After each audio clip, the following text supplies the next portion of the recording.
That is Bertie Higgins in Key Largo at 9 minutes after 1 o'clock, WSPD on the Lee Kirk program, and there's a big deal going on tonight. It's a great way to spend a Friday evening, the Sesquicentennial Homecoming Gala at the Seagate Center, and that's from 7:30 until 10:30 p.m. You can see Jamie Farr and Danny Thomas and Teresa Brewer, and, of course, a name familiar to you, Johnny Ginger. Welcome to the show.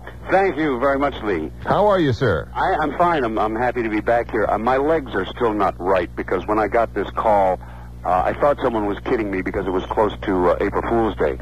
And I thought someone's putting me on because I have friends that would do that.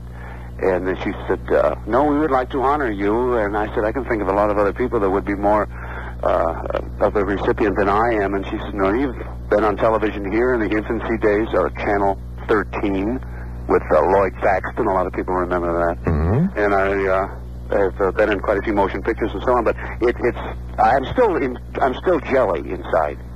Well, it's your hometown honoring you, sir. Well, yes, it's my hometown, and we were talking earlier about downtown Toledo, how it's changing. So it's so beautiful and everything. And as a matter of fact, Danny Thomas and a bunch of us came back when they were going to tear down the Paramount Theater. Mm-hmm. That's where I started at 6 years old with my mother, dad, and my brother, who, as a matter of fact, used to dance with Teresa Brewer. Is that right? Young. And I was put on the stage when I was 6 years old, and that's how I started right here in my hometown. Now, you've been on the road an awful lot. Give me some of the, roll the credits of the Johnny Ginger Show, will you? The Johnny Ginger Show was out of Detroit from 57 to 68, and during that time I would go to California to do The Rebel, The Rifleman, Bonanza, Big Valley, Twilight Zone, Alfred Hitchcock, Rawhide. I worked with Clint Eastwood just before he learned how to act. And and I was on the road with the Righteous Brothers. I was doing their warm-up with Sister Sledge, with the Osmonds, with Tom Jones. And it was wonderful. People think that the road is glamorous, but when you've done it for so long, it gets very, very boring. And it's so nice to be back in my hometown. I married my childhood sweetheart, Elsie Sage. We were very happily married, and I'm situated back in my hometown. And you're doing radio from time to time. Right. I have a radio show. It's a talk show, and I'm still working clubs that I hold open on the weekends. Now, are we likely to see you on Nickelodeon when they show The Rifleman? The Rifleman, yes. As a matter of fact, the last movie I made was the last movie the Three Stooges made. Larry Moe and Curly Joe was called The Outlaws Is Coming, and I played Billy the Kid in it, and it was shown about 2 weeks ago on Turner.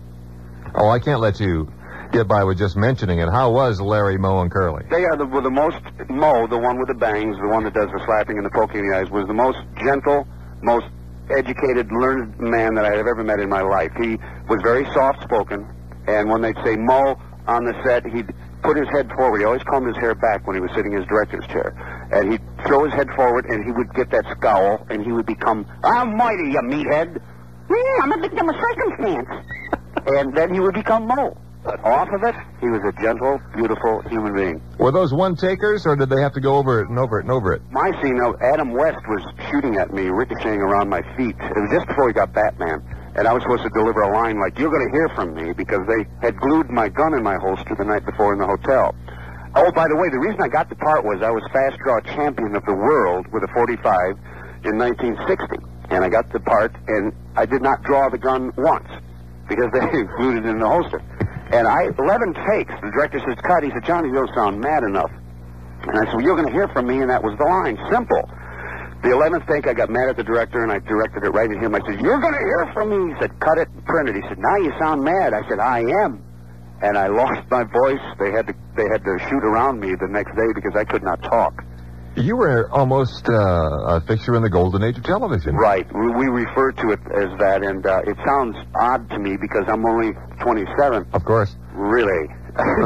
52 years old, but back in the black and white days at WXYZ in its infancy. Yes, I was a part of it and very proud of it. Now, you've been back how long, please? I've been back since June. Since June. And I was appearing at a club here out East Broadway, and I saw my wife now in the audience. We were friends and sweethearts 34 years ago. I had not seen her in 34 years, and we got married. Love at first sight? Love at first sight again. Oh, boy. And we're very happy. That's great.